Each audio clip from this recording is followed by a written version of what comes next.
Do you want to add GIF in Instagram story? You can create a GIF on Instagram stories with just a few simple steps. Before we begin, please like this video and subscribe to our channel.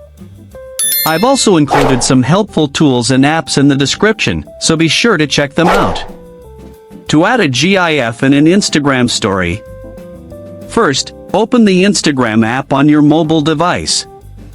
Once you're in Instagram, tap on your story at the top left of the screen or swipe right from your feed to open the story camera. Now, take a new photo or video, or choose one from your gallery to use as your story background. Once the content is added, tap on the sticker icon at the top of the screen. A new screen will appear with different options. Select GIF from here. Now, browse or search for GIFs using keywords. Scroll through the results and tap on the GIF you want to add. It will automatically appear on your story. You can also add multiple GIFs to the same story.